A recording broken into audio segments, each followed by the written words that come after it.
शरीर की सीमाएं स्वतंत्रता की भावना को कैद नहीं कर सकती। आदरणीय मुख्य अतिथि और रिहैबिलिटेशन टीम के सभी सदस्य और मेरे प्रिय भाइयों बहनों, आप सभी को स्वतंत्रता दिवस की हार्दिक शुभकामनाएं। जय हिंद। आज हम भारत की स्वतंत्रता और साहस का उत्सव मनाने के लिए एकत्रित हैं और मेरे सामने बैठे मेरे प्रिय मित्रों जो स्पाइनल कॉर्ड इंजरी के बाद पुनर्वास की यात्रा से गुजर रहे हैं, आप सभी को देखकर मुझे स्वतंत्रता दिवस का अर्थ और भी गहराई दिखाई देता है, क्योंकि हम सब स्वतंत्रता को अलग अलग तरीके से समझते हैं। एक देश के लिए स्वतंत्रता का अर्थ है विदेशी शासन से मुक्ति, लेकिन एक व्यक्ति के लिए स्वतंत्रता का अर्थ कभी कभी कुछ और होता है।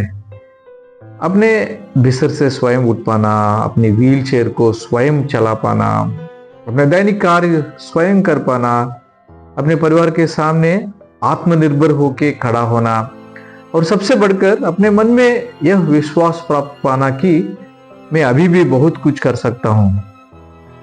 यही आपकी स्वतंत्रता की यात्रा है। तो हम 10 पॉइंट्स आज देखेंगे। पहला वाला, आपकी कहानी अभी खत्म नहीं हुई है। स्पाइनल कॉर्ड इंजरी के बाद जीवन अचानक बदल सकता है। जो काम कल तक बहुत सामान्य थे वे आज कठिन हो जाते हैं। कभी कभी मन में प्रश्न आता है, अब मेरा जीवन कैसा होगा। कभी निराशा आती है, कभी लगता है कि पुराने जीवन में वापस जाना संभव नहीं होगा। लेकिन आज मैं आपसे एक बात बहुत दृढ़ता से कहना चाहता हूं, आपकी चोट आपकी पूरी कहानी नहीं है। यह आपकी कहानी का एक अध्याय है, चैप्टर है, अंतिम अध्याय नहीं। हो सकता है आपका शरीर बदल गया हो, लेकिन आपकी बुद्धि नहीं बदली, आपके सपने नहीं बदले, आपका अनुभव नहीं बदला, आपका प्रेम करने का सामर्थ्य नहीं बदला, आपका समाज और देश के लिए कुछ करने का सामर्थ्य समाप्त नहीं हुआ है, और सबसे महत्वपूर्ण, आपका मूल्य कम नहीं हुआ है। दूसरा पॉइंट, परमेश्वर की दृष्टि में आपका मूल्य। बाइबल में यशायाह 43:19 में परमेश्वर कहते हैं, देखो मैं एक नई बात करने पर हूं। कितना सुंदर संदेश है। कभी कभी हमें लगता है कि हमारा पुराना जीवन समाप्त हो गया, लेकिन परमेश्वर कहते हैं मैं एक नई बात करने पर हूं। शायद वह नई बात वैसी ना हो जैसी हमने पहले कल्पना की थी, लेकिन वह फिर भी एक नई शुरुआत हो सकती है। एक नया कौशल, एक नया उद्देश्य, एक नया आत्मविश्वास, एक नई पहचान, और कभी कभी दूसरे के जीवन में आशा बनने का नया अवसर। हमारा वैद्य और शैलेश जी एक एग्जाम्पल है। आपकी व्हील चेयर, ये तीसरा पॉइंट है, आपकी व्हील चेयर आपकी पहचान नहीं है। मैं चाहता हूं कि हम एक बहुत महत्वपूर्ण बात याद रखें। व्हील चेयर आपकी पहचान नहीं है, वह आपके जीवन को आगे बढ़ाने का एक साधन है, एक टूल है। आप व्हील चेयर का उपयोग करते हैं। व्हील चेयर आपको डिफाइन नहीं करती है। इस तरह स्पाइनल कॉर्ड इंजरी आपकी पहचान नहीं है। आप उससे कहीं अधिक हैं। आप किसी के बेटे हैं, किसी की बेटी हैं, किसी के पिता है, किसी की माँ है, किसी के भाई है, किसी के बहन है। आप एक मित्र हैं, आप एक नागरिक हैं, आपके पास प्रतिभाएं हैं, आपके पास सपने हैं, और आपके पास दुनिया को देने के लिए कुछ ऐसा है जो केवल आप दे सकते हैं। मेरा 4th पॉइंट, हमारे स्वतंत्रता सेनानियों से प्रेरण। जब हम भारत की स्वतंत्रता की बात करते हैं तो हमें याद रखना चाहिए कि स्वतंत्रता हमें आसानी से नहीं मिली। इसके पीछे वर्षों का संघर्ष था। असंख्य लोगों ने कठिनाइयां सहन की। अनेक लोगों ने अपना सुख, अपना भविष्य और यहाँ तक कि अपना जीवन भी देश के लिए समर्पित कर दिया।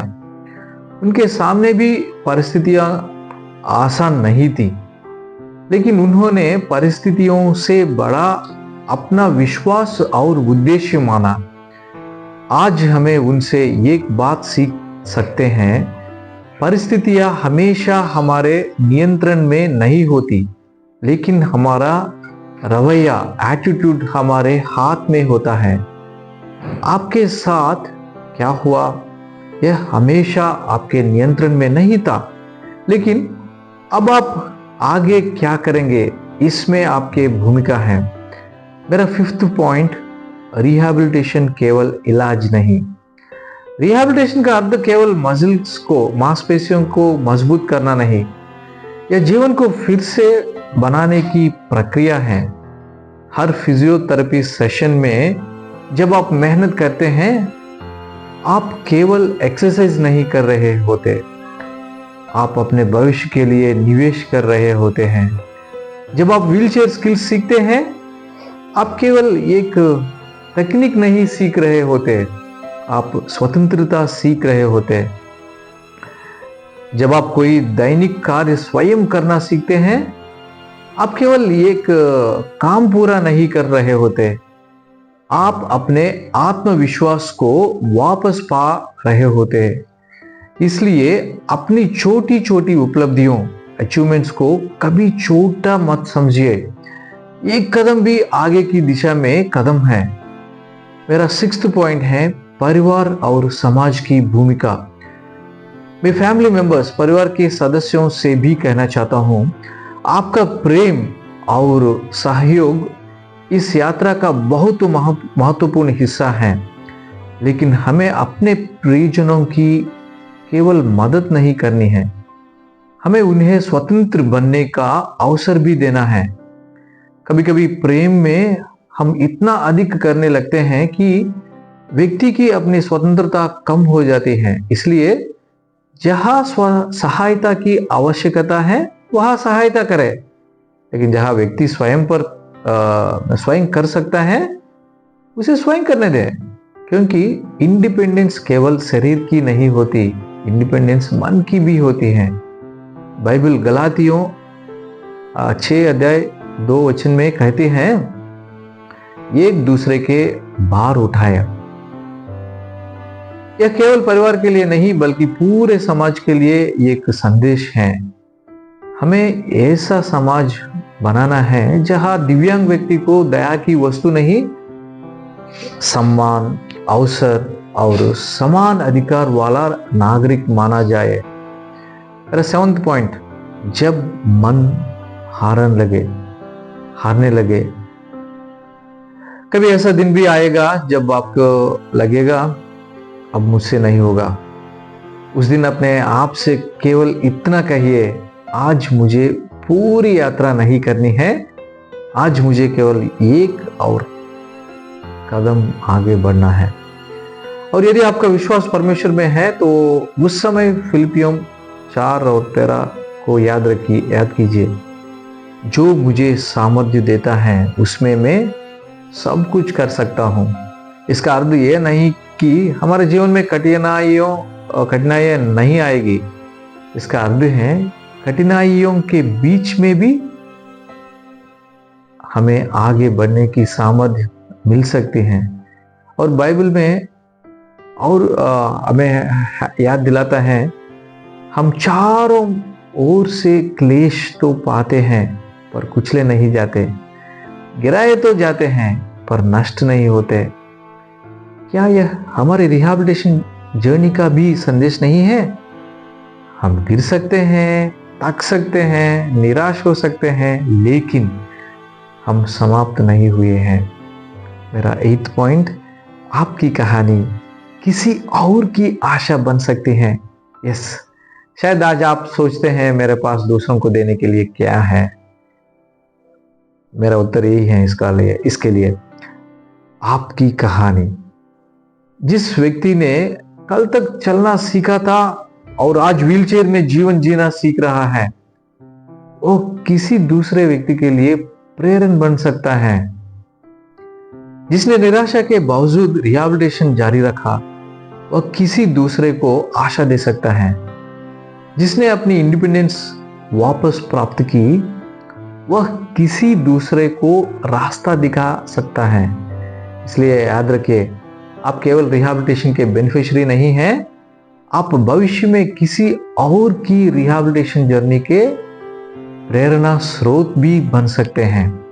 मेरा 9th पॉइंट, आज का हमारा संकल्प। ये है मेरा 9th पॉइंट। आज इस स्वतंत्रता दिवस पर आइए हम सब मिलकर एक संकल्प करेंगे।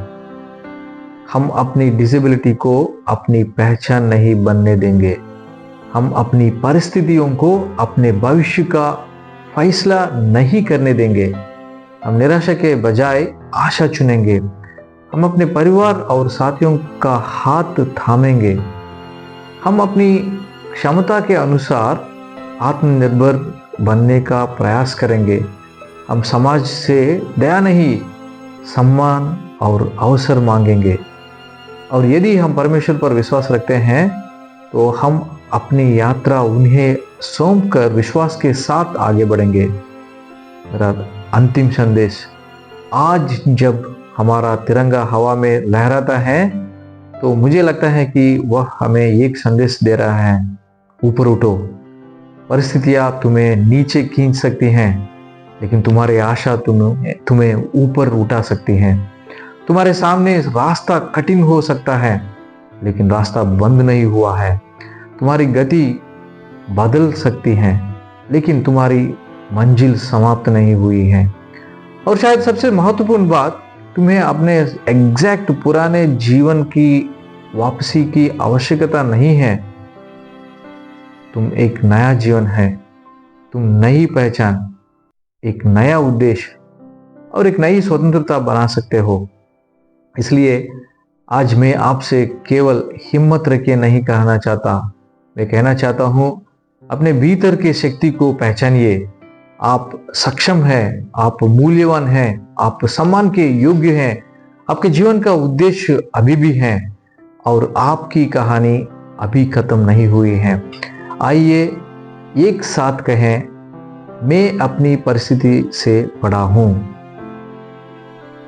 मेरी आशा जीवित है,